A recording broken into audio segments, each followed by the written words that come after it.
ആകാശവാണി. നമസ്കാരം. വാർത്തകൾ വായിക്കുന്നത് അരവിന്ദ്.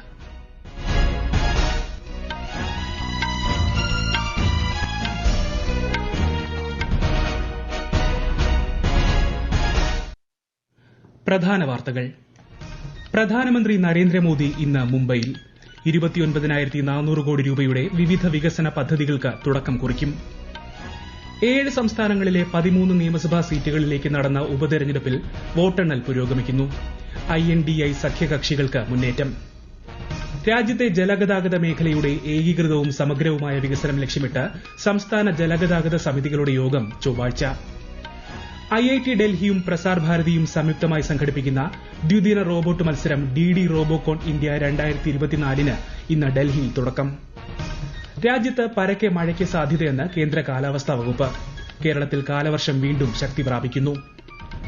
യൂറോ കപ്പ് ഫുട്ബോൾ കലാശ പോരാട്ടത്തിൽ സ്പെയിൻ ഇംഗ്ലണ്ടിനെ നേരിടും. മത്സരം നാളെ അർദ്ധരാത്രി ബെർലിനിൽ. വാർത്തകൾ വിശദമായി. പ്രധാനമന്ത്രി നരേന്ദ്രമോദി ഇന്ന് മുംബൈ സന്ദർശിക്കും. ഗോരേഗാവിലെ നെസ്കോ എക്സിബിഷൻ സെന്ററിൽ 29,400 കോടി ചിലവിട്ട് നിർമ്മിക്കുന്ന റോഡ്, റെയിൽവേ, തുറമുഖ പദ്ധതികൾക്ക് തുടക്കം കുറിക്കും. വൈകുന്നേരം ഇന്ത്യൻ ന്യൂസ് സർവീസ് സെക്രട്ടേറിയറ്റിൽ INS ടവേഴ്സ് പ്രധാനമന്ത്രി ഉദ്ഘാടനം ചെയ്യും. താനെ ബോറിവാലി ടണൽ പദ്ധതി, ഗോരേഗാവ് മുളുന്ത് ലിങ്ക് റോഡ് പദ്ധതിയുടെ തുരങ്ക നിർമ്മാണം, നവി മുംബൈയിലെ കല്യാൺ യാർഡ് പുനർനിർമ്മാണം, Gati Shakti multi model cargo terminal എന്നിവയ്ക്ക് അദ്ദേഹം തറക്കല്ലിടും. ലോകമാന്യ തിലക് ടെർമിനസിലെ പുതിയ പ്ലാറ്റ്ഫോമുകളും ശ്രീ മോദി രാജ്യത്തിന് സമർപ്പിക്കും. യുവജനങ്ങളിലെ തൊഴിലില്ലായ്മ പരിഹരിക്കാൻ ലക്ഷ്യമിട്ടുള്ള 5,600 കോടി രൂപയുടെ മുഖ്യമന്ത്രി യുവകാര്യ പ്രതീക്ഷൻ യോജനയും പ്രധാനമന്ത്രി ഉദ്ഘാടനം ചെയ്യും. 7 സംസ്ഥാനങ്ങളിലെ 13 നിയമസഭാ സീറ്റുകളിലേക്ക് നടന്ന ഉപതെരഞ്ഞെടുപ്പിന്റെ വോട്ടെണ്ണൽ പുരോഗമിക്കുന്നു. ഒടുവിൽ റിപ്പോർട്ട് ലഭിക്കുമ്പോൾ 5 ഇടങ്ങളിൽ കോൺഗ്രസ്, 4 ഇടങ്ങളിൽ തൃണമൂൽ കോൺഗ്രസ്, ഓരോയിടത്ത് വീതം BJP, JDU, DMK എന്നിവർ ലീഡ് ചെയ്യുന്നു. പഞ്ചാബിലെ ജലന്ധർ വെസ്റ്റിൽ ആം ആദ്മി പാർട്ടി സ്ഥാനാർത്ഥി വിജയിച്ചു.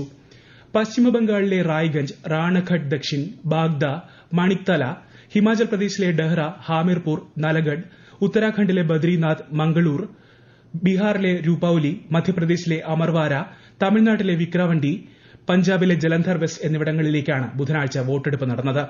ഹിമാചൽ പ്രദേശിലെ 3 മണ്ഡലങ്ങളിൽ 2 കോൺഗ്രസും 1 BJPയുമാണ് മുന്നിൽ.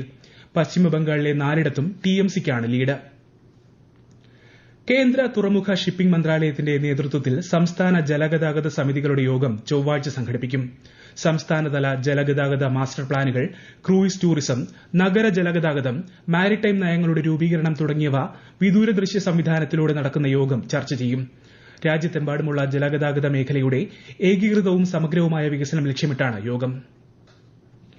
IIT ഡൽഹിയും പ്രസാർ ഭാരതിയും സംയുക്തമായി സംഘടിപ്പിക്കുന്ന ദ്വിദിന റോബോട്ട് മത്സരം DD റോബോകോൺ ഇന്ത്യ 2024 ഇന്ന് ഡൽഹിയിൽ തുടക്കം. ത്യാഗരാജ സ്റ്റേഡിയത്തിൽ നടക്കുന്ന പരിപാടിയിൽ രാജ്യത്തെ 45ലധികം കോളേജുകൾ, സ്ഥാപനങ്ങൾ, സർവകലാശാലകൾ എന്നിവിടങ്ങളിൽ നിന്നുള്ള 750ലധികം വിദ്യാർത്ഥികൾ പങ്കെടുക്കുന്നു. വിജയികളാകുന്ന ടീം വിയറ്റ്നാമിൽ നടക്കുന്ന അന്താരാഷ്ട്ര ഏഷ്യ പസഫിക് ബ്രോഡ്കാസ്റ്റിംഗ് യൂണിയൻ റോബോകോൺ 2024 ഇന്ത്യയെ പ്രതിനിധീകരിക്കും. വിദ്യാർത്ഥികളുടെ എഞ്ചിനീയറിംഗ്, റോബോട്ടിക്സ് കഴിവുകൾ പ്രദർശിപ്പിക്കുന്നതിനും മെച്ചപ്പെടുത്തുന്നതിനുമുള്ള വേദിയാണ് മത്സരം. ലോക്സഭാ സ്പീക്കർ ഓം ബിർല വിവിധ രാഷ്ട്ര പ്രതിനിധികളുമായി കൂടിക്കാഴ്ച നടത്തി. 10ാം ബ്രിക്സ് പാർലമെന്ററി സമ്മേളനത്തിന്റെ ഇന്ത്യൻ പ്രതിനിധി സംഘത്തെ നയിക്കുന്നത് ലോക്സഭാ സ്പീക്കറാണ്. അതിന്റെ ഭാഗമായി ഇന്നലെ വൈകിട്ട് റഷ്യയിലെ സെന്റ് പീറ്റേഴ്സ്ബർഗിൽ അദ്ദേഹം Tajikistan, Kazakhstan, Belarus, Egypt, Uzbekistan എന്നീ രാജ്യങ്ങളിലെ പ്രതിനിധികളുമായി കൂടിക്കാഴ്ച നടത്തി. താജിക്കിസ്ഥാൻ പ്രതിനിധിയുമായി നടത്തിയ ഉഭയകക്ഷി ചർച്ചയിൽ ഇരു രാജ്യങ്ങളും തമ്മിലുള്ള ചരിത്രപരവും സാംസ്കാരികവുമായ ബന്ധവും പാർലമെന്ററി സൌഹൃദ ഗ്രൂപ്പിന്റെ രൂപീകരണത്തിലൂടെ പാർലമെന്ററി സഹകരണം വർദ്ധിപ്പിക്കേണ്ടതിന്റെ ആവശ്യകതയും ശ്രീ ബിർല ഊന്നി പറഞ്ഞു. കേന്ദ്ര സഹമന്ത്രി ജോർജ് കുര്യൻ ഇന്ന് വൈകിട്ട് കണ്ണൂർ പയ്യാമ്പലത്തെ മാരാർജി സ്മൃതി മണ്ഡപത്തിൽ പുഷ്പാർച്ചന നടത്തും. മുതിർന്ന BJP നേതാവ് CK പത്മനാഭന്റെ വീടും അദ്ദേഹം സന്ദർശിക്കും. വൈകിട്ട് 7 മണിക്ക് BJP ജില്ലാ നേതാക്കളുമായി അദ്ദേഹം മാരാർജി ഭവനിൽ കൂടിക്കാഴ്ച നടത്തും. ലോക ശ്രവ്യ ദൃശ്യ വിനോദ ഉച്ചകോടി വേവ്സ് 2024 നാന്ദി കുറിച്ചുകൊണ്ടുള്ള പരിപാടി ഇന്ന് ന്യൂഡൽഹിയിൽ.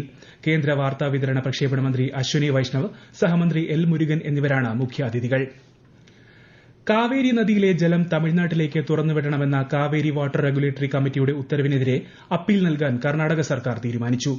ജലസംഭരണികളിൽ വെള്ളം കുറവായതിനാൽ തമിഴ്നാടിന് ജലം നൽകാനുള്ള സാഹചര്യം ഇപ്പോൾ ഇല്ലെന്ന് കർണാടക മുഖ്യമന്ത്രി സിദ്ധരാമയ്യ പറഞ്ഞു.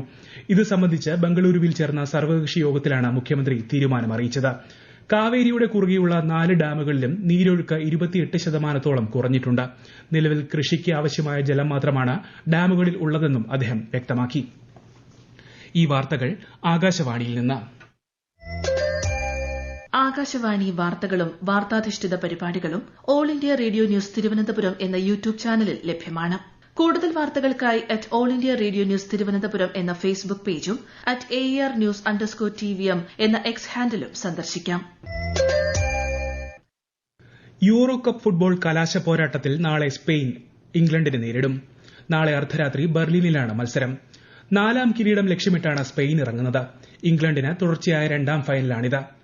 കോപ്പ അമേരിക്ക ഫുട്ബോളിൽ നാളെ നടക്കുന്ന മത്സരത്തിൽ യുറുഗ്വേ കാനഡയെയും മറ്റന്നാളത്തെ മത്സരത്തിൽ അർജന്റീന കൊളംബിയയെയും നേരിടും. ഇന്ത്യ സിംബാബ്വെ 2020 ക്രിക്കറ്റ് പരമ്പരയിലെ 4ാം മത്സരം ഇന്ന്. സിംബാബ്വെയിലെ ഹരാരയിൽ ഇന്ന് വൈകുന്നേരമാണ് മത്സരം. 5 മത്സരങ്ങളുള്ള പരമ്പരയിൽ ഇന്ത്യ 2-1 മുന്നിലാണ്. ആദ്യ മത്സരത്തിൽ സിംബാബ്വെ 13 റൺസിന് വിജയിച്ചിരുന്നു. മറ്റ് 2 മത്സരങ്ങളിലും ഇന്ത്യ ജയിച്ചു. നാളെയാണ് പരമ്പരയിലെ അവസാന മത്സരം. വിംബിൾഡൺ ടെന്നീസിൽ ഇന്ന് നടക്കുന്ന വനിതാ സിംഗിൾസ് ഫൈനലിൽ ചെക്ക് റിപ്പബ്ലിക് താരം ബാർബോറ ക്രെച്ചിക്കോവ ഇറ്റലിയുടെ ജാസ്മിൻ പവോലിനിയെ നേരിടും. പുരുഷ സിംഗിൾസിൽ നാളെ നൊവാക് ജോക്കോവിച്ച് കാർലോസ് അൽക്കാരസുമായി ഏറ്റുമുട്ടും. ഇറ്റലിയുടെ ലോറൻസോ മുസറ്റിയെ തോൽപ്പിച്ചാണ് ജോക്കോവിച്ച് ഫൈനലിലെത്തിയത്. റഷ്യൻ താരം ഡാനിൽ മെദ്വദേവിനെ തോൽപ്പിച്ച് അൽക്കാരസും ഫൈനലിലെത്തി. രാജ്യത്ത് പരക്കെ മഴയ്ക്ക് സാധ്യതയെന്ന് കേന്ദ്ര കാലാവസ്ഥാ വകുപ്പ്. കൊങ്കൺ, ഗോവ, മധ്യ മഹാരാഷ്ട്ര, കർണാടക, ഗുജറാത്ത്, തെലങ്കാന, റായലസീമ, സൌരാഷ്ട്ര, കച്ച് എന്നിവിടങ്ങളിൽ അടുത്ത 3 ദിവസങ്ങളിൽ കനത്ത മഴ പെയ്യുമെന്ന് ഇന്ത്യൻ കാലാവസ്ഥാ വകുപ്പ് പ്രവചനം.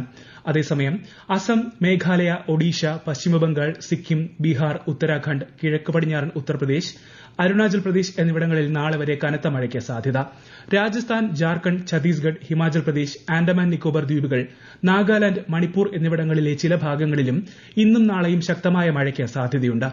അടുത്ത 5 ദിവസങ്ങളിൽ ആന്ധ്രാപ്രദേശ്, യാനം, തെലങ്കാന, മറാത്ത്വാഡ, തമിഴ്നാട് എന്നിവിടങ്ങളിൽ നേരിയതോ മിതമായതോ ആയ മഴയ്ക്ക് സാധ്യതയുണ്ട്. ന്യൂനമർദ്ദ പാത്തിയുടെ സ്വാധീനത്താൽ കേരളത്തിൽ വ്യാപക മഴ തുടരുന്നു. കോഴിക്കോട്, കണ്ണൂർ, കാസർഗോഡ് ജില്ലകളിൽ ഇന്ന് ഓറഞ്ച് ജാഗ്രതാ നിർദ്ദേശം നൽകിയിട്ടുണ്ട്. തിരുവനന്തപുരം, കൊല്ലം, എറണാകുളം, തൃശൂർ, മലപ്പുറം, വയനാട് ജില്ലകളിൽ മഞ്ഞ ജാഗ്രതയാണ്. കേരള, കർണാടക, ലക്ഷദ്വീപ് തീരങ്ങളിൽ ചൊവ്വാഴ്ച വരെ മത്സ്യബന്ധനത്തിന് പോകരുതെന്നും മുന്നറിയിപ്പുണ്ട്. കർക്കടക മാസ പൂജകൾക്കായി ശബരിമല നട മറ്റന്നാൾ വൈകിട്ട് 5-ന് തുറക്കും. നട തുറക്കുന്ന ദിവസം പൂജകൾ ഉണ്ടാകില്ല. കർക്കടകം 1 16 മുതൽ നടയടയ്ക്കുന്ന 20-ന് രാത്രി വരെ പൂജകൾ നടക്കും. വെർച്വൽ ക്യൂ വഴി ബുക്ക് ചെയ്ത് ദർശനം നടത്താം. ശബരിമല തീർത്ഥാടനത്തോടനുബന്ധിച്ച് KSRTC പ്രത്യേക സർവീസുകൾ നടത്തും. ജമ്മു കശ്മീരിലെ അനന്ത്നാഗ് ജില്ലയിലെ അതിപുരാതനമായ ഉമാ ഭഗവതി ക്ഷേത്രം 34 വർഷങ്ങൾക്ക് ശേഷം തുറക്കുന്നു. കശ്മീർ താഴ്വരയിൽ 1990-ൽ ഉണ്ടായ സാമുദായിക ലഹളയ്ക്ക് ശേഷം അടച്ചിട്ട ക്ഷേത്രനട സ്ഥലത്തെ പൊതുജനങ്ങളുടെ സഹകരണത്തോടെയാണ് വീണ്ടും തുറക്കുന്നത്. മുൻപ് ധാരാളം ഭക്തജനങ്ങൾ എത്തിയിരുന്ന ഈ ക്ഷേത്രം ഇന്ന് സാമുദായിക ഐക്യം വിളിച്ചോതുന്ന ആരാധനാലയമായി എന്ന് ആകാശവാണി ജമ്മു ലേഖകൻ റിപ്പോർട്ട് ചെയ്യുന്നു.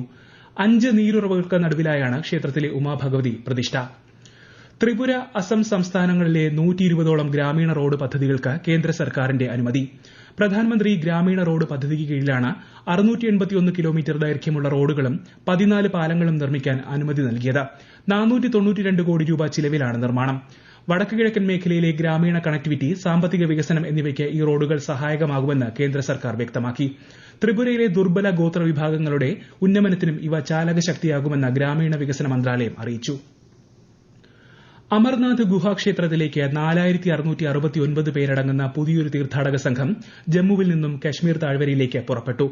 ഇന്ന് പുലർച്ചെയാണ് തീർത്ഥാടകർ ബേസ് ക്യാമ്പിൽ നിന്ന് പുറപ്പെട്ടത്. 3418 പുരുഷന്മാരും 1130 സ്ത്രീകളും 23 കുട്ടികളും കൂടാതെ സന്യാസിമാരും ഉൾപ്പെടുന്നതാണ് തീർത്ഥാടക സംഘം. പ്രധാന വാർത്തകൾ വീണ്ടും. പ്രധാനമന്ത്രി നരേന്ദ്രമോദി ഇന്ന് മുംബൈയിൽ 29,400 കോടി രൂപയുടെ വിവിധ വികസന പദ്ധതികൾക്ക് തുടക്കം കുറിക്കും. 7 സംസ്ഥാനങ്ങളിലെ 13 നിയമസഭാ സീറ്റുകളിലേക്ക് നടന്ന ഉപതെരഞ്ഞെടുപ്പിൽ വോട്ടെണ്ണൽ പുരോഗമിക്കുന്നു. INDI സഖ്യ കക്ഷികൾക്ക് മുന്നേറ്റം. രാജ്യത്തെ ജലഗതാഗത മേഖലയുടെ ഏകീകൃതവും സമഗ്രവുമായ വികസനം ലക്ഷ്യമിട്ട് സംസ്ഥാന ജലഗതാഗത സമിതികളുടെ യോഗം ചൊവ്വാഴ്ച. IIT ഡൽഹിയും പ്രസാർ ഭാരതിയും സംയുക്തമായി സംഘടിപ്പിക്കുന്ന ദ്വിദിന റോബോട്ട് മത്സരം DD റോബോകോൺ ഇന്ത്യ 2024-ന് ഇന്ന് ഡൽഹിയിൽ തുടക്കം. രാജ്യത്ത് പരക്കെ മഴയ്ക്ക് സാധ്യതയെന്ന് കേന്ദ്ര കാലാവസ്ഥാ വകുപ്പ്. കേരളത്തിൽ കാലവർഷം വീണ്ടും ശക്തി പ്രാപിക്കുന്നു. യൂറോ കപ്പ് ഫുട്ബോൾ കലാശ പോരാട്ടത്തിൽ സ്പെയിൻ ഇംഗ്ലണ്ടിനെ നേരിടും. മത്സരം നാളെ അർദ്ധരാത്രി ബർലിനിൽ. വാർത്തകൾ കഴിഞ്ഞു. അടുത്ത വാർത്താ പ്രക്ഷേപണം വൈകിട്ട് 6:30.